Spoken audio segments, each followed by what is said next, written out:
Well, we've got so much to say about Thursday's OTAs that we are back. Saturday edition of Orange and Blue today. Cecil, Lammey, Andrew, Mason, because Mace, we just talked quarterbacks basically, a little bit of other players, but like we saw a ton again on Thursday. We saw a ton, and we saw some young players that it's fair to get excited about, even though you temper it because it's the off season. There are no pads. There were some sparks there that I think were pretty exciting. Sparks there that were exciting, offense looking good, and for me, the defense. We talked about Jonah Ellis, and we'll get into that, but it's other players on that side of the ball that are coming through, and that's why when Sean Payton talks about leaders that are taking over, and he mentions a guy like PJ Locke, I really appreciate that, Mace. And it doesn't surprise me that PJ Locke would, because you saw in the last few years, it's under the radar. He emerged as a leader on special teams when he was a rotational player on the defensive side. I also think back to how last year he was one of the players who was defending Kareem Jackson. Now, we can sit here and debate whether, the hits were, the hits were wrong. I think, some hits were properly enforced and punished, and maybe others went a step too far. And certainly I think they do ask the impossible a little bit of players at the safety position in terms of the contact that they're allowed to have. But leadership is also having the back of people in the locker room. And PJ Locke was one of those guys who not only had the back of Kareem Jackson, but when K-Jack was suspended, was one of the guys who stepped up and helped fill the leadership void, which is why I think Sean Payton mentioned PJ pretty quickly when he asked about leaders who are emerging on the defensive side. Well, I'm not rooting for, I'm rooting for all of them relative to leadership, but I think, PJ's a guy that, you feel it from, just on the back end. It's a young group. And I think that's something that is really a little bit more organic. I think it'll come from some of the guys in the defensive front. It'll come from some of the guys, Browning at outside backer. I've seen that from him. And I think that's something that kind of evolves a little bit. And then, but it's felt a lot different, not with any one new player or any one certain player removed. There's something about the youth and energy that we're going through right now that's contagious. Feels good. I'm glad he brought up Baron Browning too, because we didn't get a chance to talk about.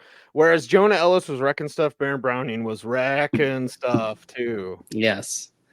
It's a question of whether Baron Browning can stay healthy when you get to the actual gameplay, when you get to full contact, get into the regular season. That's always been an issue for him. But he was wrecking stuff in much the same way that Nick Bonito was wrecking things last week. Baron Browning was, although with Bonito, it was straight up coming off the edge as a pass rusher. Baron Browning, man, against the run yesterday was causing problems. Mm-hmm. And, okay, it's early. I get that. I was very encouraged by how many battles up front were being won by the defense, which does have an advantage in these sorts of circumstances, yes. But how many battles were being won and how positioning you had defenders in the spots where they could make plays up front. You didn't have the massive gaps in the box that you did last year. So I'm already encouraged by the run defense, and I was encouraged by Baron Browning specifically against the run on Thursday. Well, and that spacing has to do with less people improvising. Again, it's just practice. I hate when we have to couch this, Mace. I understand why we do, but we understand people, but we're telling you observations from practice. But it's the spacing and then not having dummies out there, because you have guys that know their gap responsibility. You can get too eager sometimes and Yeah. overrun a play. And we saw that a lot last year where guys were like overrunning and leaving gaps and leaving open spaces behind them in their wake. Now you have players that are playing more disciplined and practicing more disciplined. They're practicing more discipline and they're running when they need to run, because you're seeing a lot of backside pursuit and persistence is leading to some run plays being blown up as well that get outside the tackles. So it was, there were a lot of good things going on defensively. First team, and then you get to the second unit, and Jonah Ellis was there. Man, Jonah Ellis was wrecking some stuff. Mm-hmm. He was wrecking some stuff, and he was stacking moves. That's another thing you like about Jonah Ellis. And it's one reason why I think, respectfully to Nick Bonito, we may be talking about in about a year or so and saying that Ellis is maybe past Bonito. Now, Nick's got, otherworldly speed off the edge, and he's good in a specific role, but Jonah Ellis has more tools on his belt. He's able to take advantage of these. You could see him really kind of setting up the tackles that he was going against. Mm-hmm. And even when he flashed to the interior, setting up the guards as well and being disruptive there. So that was encouraging. Yeah, and it's encouraging for the young man because sometimes they're ghost moves with Jonah, where he stacks the moves because he knows the second move is going to happen. But sometimes the first move, I'm not saying it's half-hearted, but he's anticipating that it will be stunted so that he can get to the second move quickly. And speaking of moves, Baron Browning in the spin, we can't tell you what we saw. All we have to say is Baron Browning in the spin. It's beautiful. Yes, it's beautiful. Yes. It was on this show. We give it this. That's right. Ooh. There you go. Yeah, Baron Browning out there. Or we say it was spicy. We say that sometimes as well. Can you have a defensive leader from the safety position? I think with the Broncos, it's a tradition, as I go Fiddler on the Roof once again. But I've also wondered, okay, where's your inside linebackers? I love Jonas Griffith. He's a freak. He's just got to stay healthy. Yeah. And, Singleton does what Singleton does. There's nothing new that he's going to bring. That's not bad. It's not overly great. It's somewhat bothersome to me when people are like, Singleton, he's like the greatest. He's got his flaws, but he's a solid veteran, whatever. Cody Barton's not necessarily X factor, but the new guy here. I was intrigued by this signing. I like Cody Barton an awful lot coming out of Utah. I think I did more than a couple of mock drafts back in 2019 where I had Cody Barton's name there. And of course, he ended up going to Seattle and then on to Washington. What we saw in Washington last year didn't always hold up well in the box against the run, but an absolute plus player dropping into coverage. And so it's a different equation now that you're looking at with Cody Barton in for Josie Jewell. You're counting on more wins one-on-one, more wins up front for the defensive line, and then what you maybe lose a little bit against the run, you pick up with somebody who hopefully can cover tight ends. That's what you're counting on with Cody Barton. Yeah, we'll see what happens there. Sean Payton talked about Cody Barton yesterday. Here's what Coach had to say. Well, first off, there were two elements to it. We saw, he had a chance really for the first time in his career to play a large part of his season as a starter. So we saw that. We saw the good. We saw the things that weren't as good. And we always knew that he was an A special teams player. And so the vision became easy relative to, hey, he comes in and competes for Mike. And we know he's someone that also can play a four-core teams role for us. But there's open competition there. We've got Jonah. We've got like 3 or 4 players that we're going to rotate through, and again, that's one where once the pads get on, I think it'll be a little bit easier to evaluate. But Cody was someone that we got to see more defensive snaps from last year than at any point in his career, and so there was a clear vision relative to all right, what he can do at linebacker, and then what he can do in the kicking game, and he's young. Yeah, a young player, as Mesa stepped aside for just a little bit, but you get a young player that has football smarts. Again, I'll go back to the no dummies thing. Like the players that they drafted the players that they added, like they're adding players that have high football intelligence so that they can make plays and they can diagnose quickly.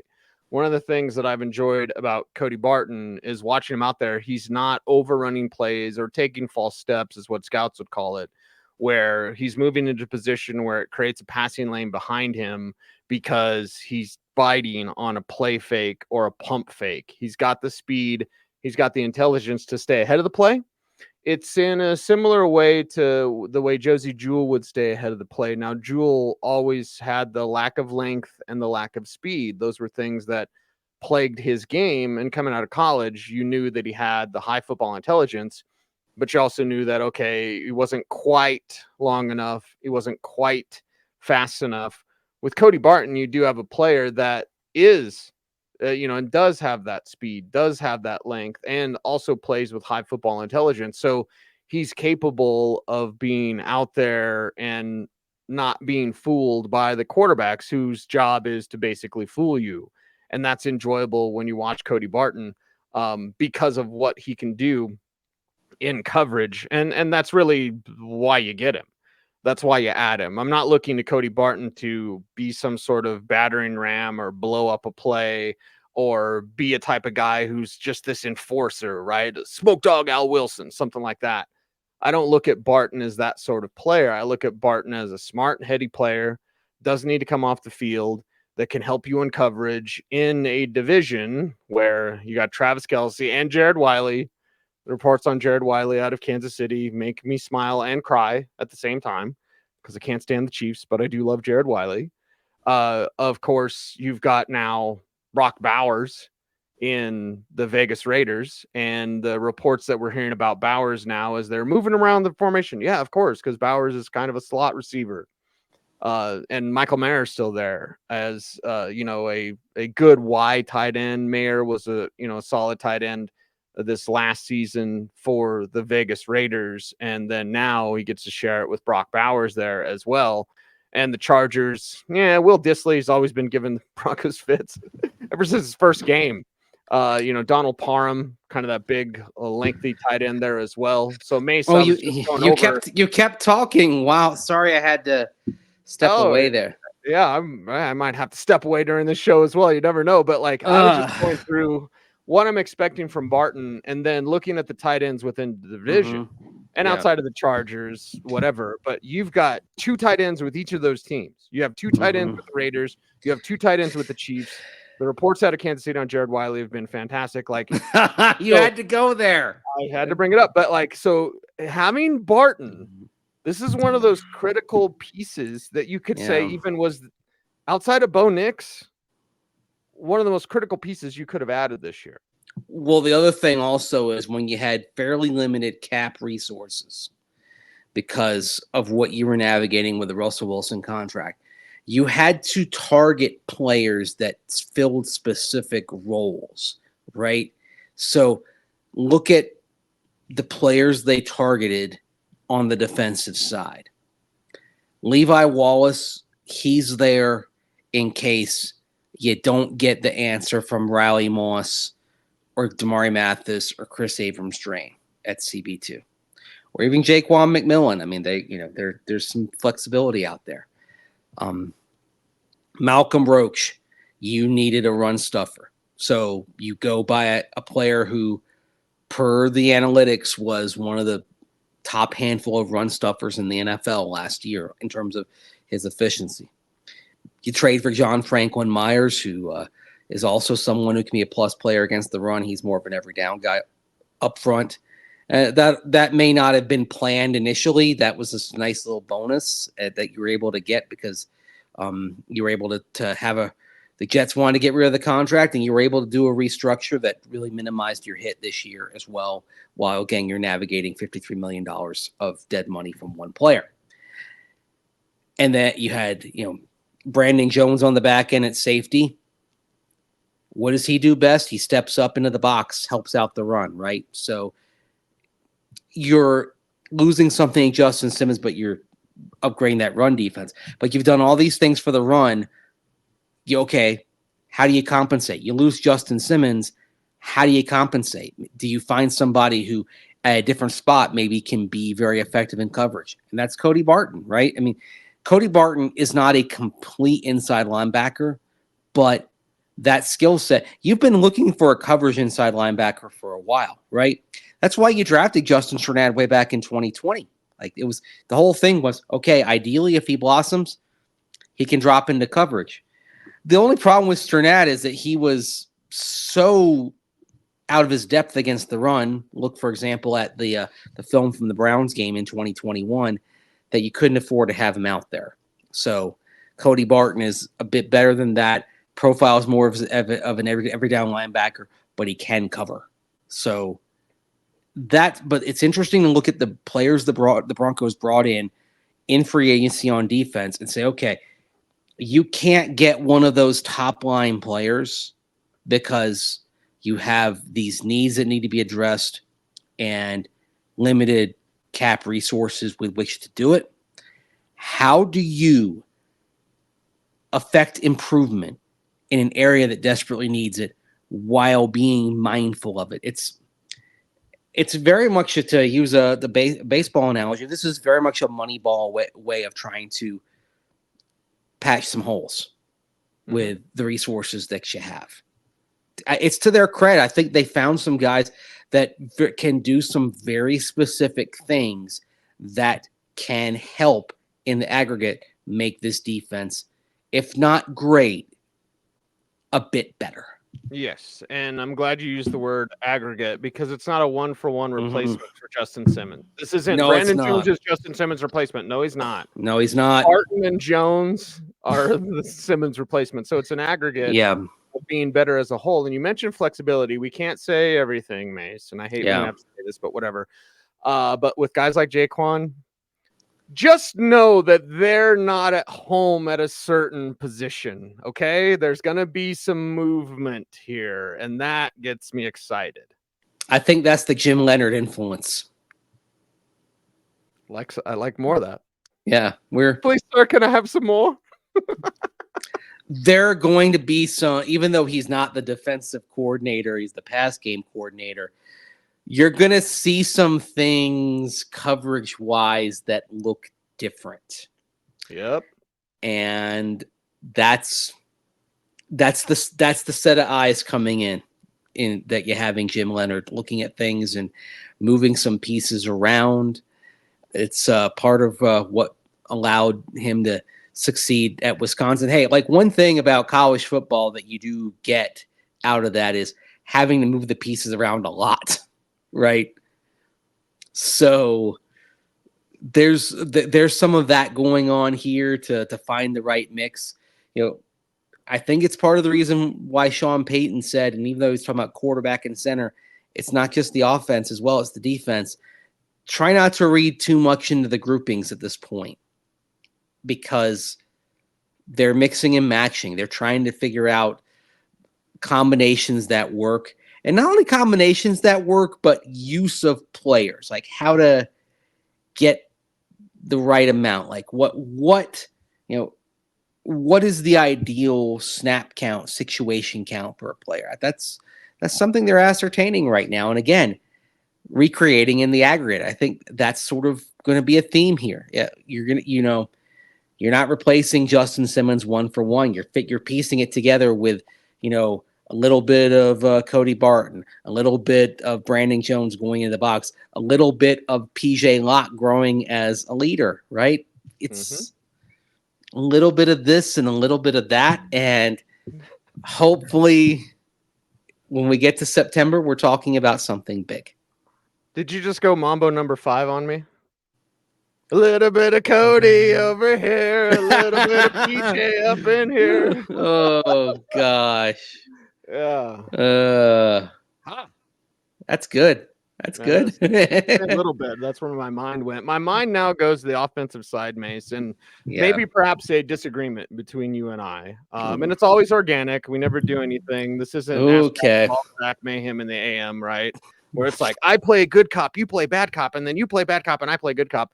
That's radio shtick. We don't do that on this show. It's all organic. We're going to tell you how we feel. And even if we disagree, it's like, whatever. We're going to disagree, and we're going to do it respectfully, but we're going to talk about it and seek the truth.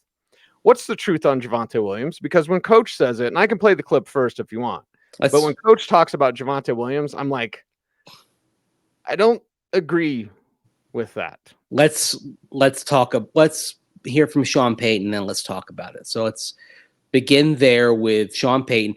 We expected to hear from Javonte Williams on Thursday. Didn't happen because you had all the Ring of Fame stuff and all that. But because we expected to hear from Javonte Williams, he was asked about Javonte Williams. Here's what he had to say. He's been looking good. I think historically speaking, when you talk to the experts, they say, the complete heel finishes at 2 years. Obviously, you begin playing before then. But he's been doing well. He's in shape.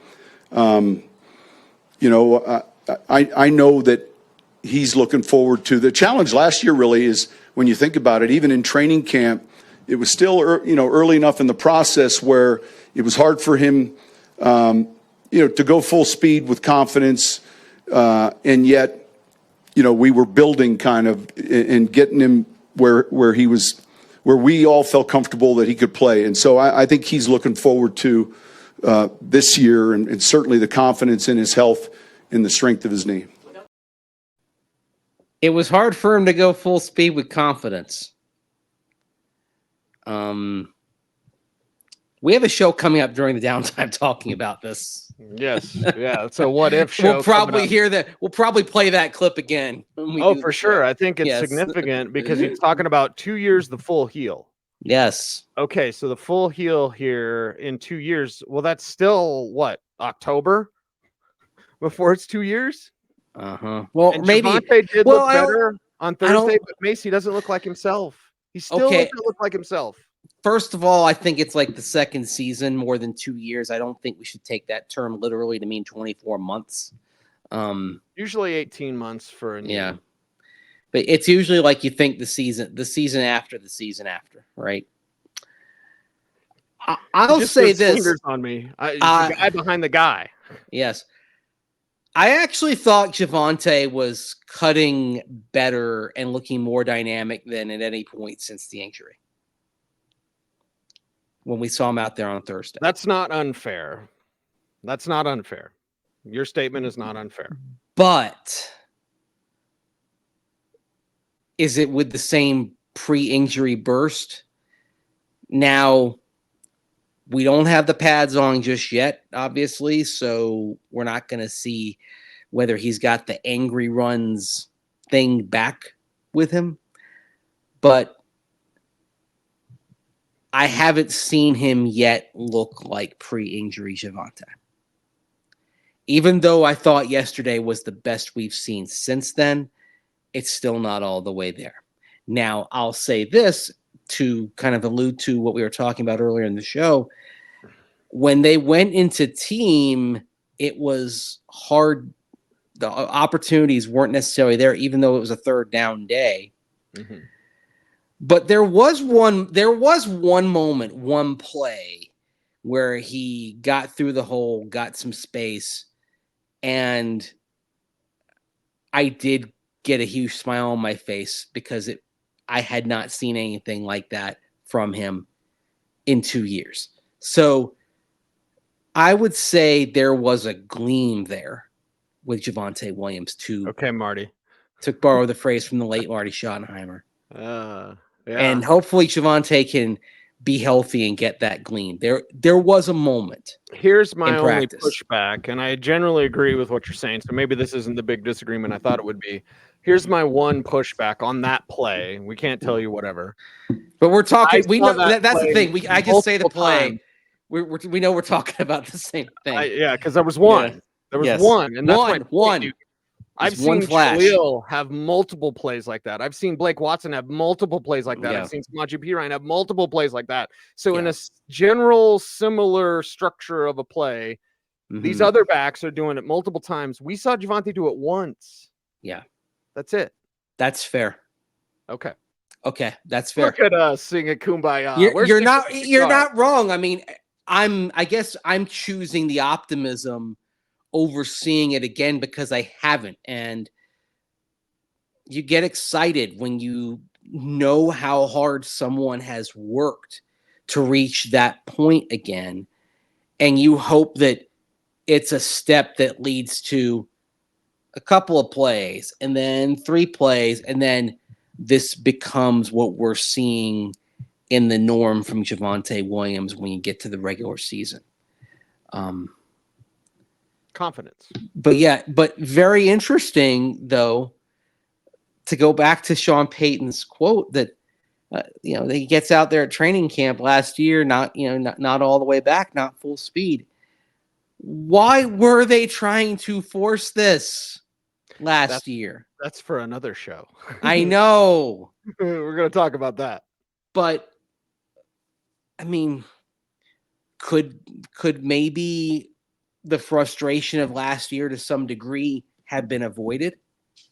I mean, it was, I'm sorry to say this, it was inspirational seeing him back out there in a uniform, knowing all that he'd done to get there. It was excruciating to watch him sometimes last year, knowing what he had been and seeing that the burst was just gone.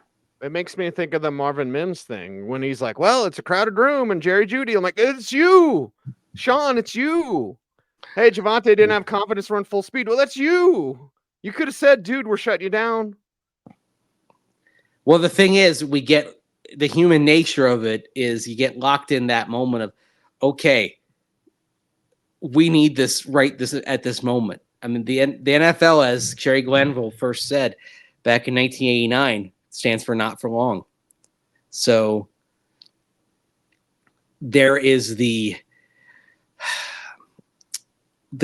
urgent instinct to try to maximize the now ahead of the future. I mean, I wish I could whisper sometimes in Sean Payton's ear if he gets that temptation to not ride to go with a veteran when a young player is struggling this coming year, because if you do go young, that's going to happen. And there's going to be frustrations as a result. And you got to, this season, man, God, I know this will be anathema to a lot of people watching this show in Broncos country, but it ain't about their record this year. Mm-hmm. It's not.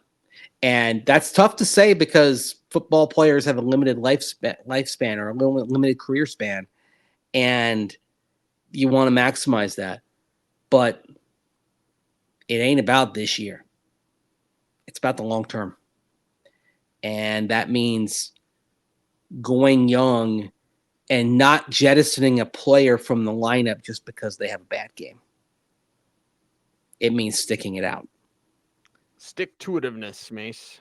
Persistence. That you don't need to use the word. You don't need to say the made-up word stick-to-itiveness. Just say persistence. I hate that. Stick-to-itiveness. I hate that word. When broadcasters use it, I can't stand it. Because there's a perfectly valid word there that isn't made up. Stick-to-itiveness. I swear we kept hearing that on college football broadcasts like 2 decades ago, and it was like fingernails on a chalkboard for me. I'm yelling, just say persistence. It's fewer syllables anyway. Like I've got a thing with like efficiency of syllables because like it's my problem with the name Broncos Park powered by Common Spirit. It's too many syllables. 10. BPPBCS. By the way, that doesn't even roll off the tongue. BPPBCS. BBPS. Yeah, exactly. The P's start mixing up together. Yeah, you don't like that. No. It turns into Pabst Blue Ribbon at Broncos Park. Maybe I'll have a couple of cold shots. Let's wrap up today's show about the center rotation. What is this clip? Is this your question? We didn't play your question yesterday. My question asking about Alex Forsythe. I edited out the part, but you can see it on social media where Sean Payton gets distracted by a fighter jet flying above. But to his credit, he picked right up where he left off after the fighter jet came in. But I talked about Alex Forsythe and his intelligence. Alex Forsythe and Luke Wattenberg battling for the center job. You got Sam Mustipher there in case one of the young guys isn't ready. But also with some general counsel about some of these rotations that we're seeing so far. Check it out. I think we knew we were drafting a highly intelligent player, and you could see that in his film. I think that's a trait certainly that helps at center. And both he and Luke are man, we're rotating. I've told the coaches, and I think it's important for you all to know, man, don't read into any type of rotation now. I'm trying to get combinations of players. You know, the quarterbacks are rotating 1s, 2s, and 3s. But it just so happened that we've gone every third day, and you guys have seen Nick's running with the 1s, so that's a little bit of a coincidence. But the centers are doing the same thing. I think, to answer your question specifically, I think it's one of his strong suits. And it's one of the reasons why I sat down with him a little bit to discuss Nick's. I knew I'd get a pretty intelligent answer, a responsible answer, a thoughtful answer, and he's got high football IQ. So Alex Forsyth didn't play a snap last year, never got a jersey, inactive all 17 games, and he's already somebody to whom Sean Payton is reaching out for the most important decision he's made as a Broncos head coach. I like it. Mm-hmm. Asking about Bo Nix. Ask him about the kid, man. Yep. But also what he's saying, it's about the rotations. It sort of goes in line with my theory about it, which is I don't think there was anything special in the media seeing Bo Nix on the 2 days that they watched practice. I think it was the third practice, and they went incumbent, other veteran, rookie, in that order. And to kind of to translate that to center as well, if you have Luke Wattenberg and Alex Forsyth battling for the job, it'd be a rotation of 2, right? So they'd alternate days with the first team. And that would mean yesterday was practice 6 Thursday, was practice 6 that we saw. It's an even numbered practice. It would have been Luke Wattenberg, third-year veteran, Alex Forsyth, second-year veteran, younger, never played. So day 6 would have belonged to Forsyth just as day 3 belonged to Wattenberg. So if the Broncos had 2 quarterbacks going back and forth, if it were just Jarrett Stidham and Bo Nix, my guess is we would have seen Stidham last week and Bo Nix this week. The thing that I will say, and I don't want to belabor this conversation, but I will say this. They're not afraid of being naked. And I mean this. So they're not naked and afraid, huh? Not naked and afraid. If there was any concern with because they could easily put Nix with the third team. Yes. Easily. And then you just see him and he's looking good, but it's the third team. He's got to work his way up. They're not afraid to just show you what they've got. Here's the kid against the first team, and it's good, not great. Okay, when will it be great? Might be some time, but things look pretty good right now. Yeah. It was, and also living with not great. Mm-hmm. Taking your time, being patient. It's part of why if Bo Nix shows that he can handle the down times, the valleys compared to the peaks, and not get too far down mentally and emotionally when it's a valley day, when Sean Payton is dog cussing him on the sideline because something got messed up. If he can handle that and not let it phase him, ride with him. And this is where Davis Webb from the get-go. Davis Webb comes in to be the Mike Shanahan or the Gary Kubiak to Mike Shanahan. Yes. Davis Webb's role will be like, this is what coach meant. Remember Davis Webb kind of being a little bit of peacemaker there. In Russell Wilson and Sean Payton. In Detroit. Not so much peacemaker as just get it's figure it out. Over here. And you know what? That's part of Davis Webb's job is to protect. He's going to protect the quarterbacks. Yep. You're a rodeo clown. Over here. Yeah. It's all good. Mace, feeling good for Saturday, buddy? Feeling good? I am feeling good. It's a good day. All right. Well, sweet. It's a good day when you help us out on YouTube. How can they do that, Mace? Like, comment, share, subscribe, hit that notification bell so that you Never miss vid. That was really good. That was really good, by the way. Follow him on all the socials at Mace Denver. I'm at Cecil Lammey saying OBT's BFD. Thanks for watching. Stay tuned and stay frosty.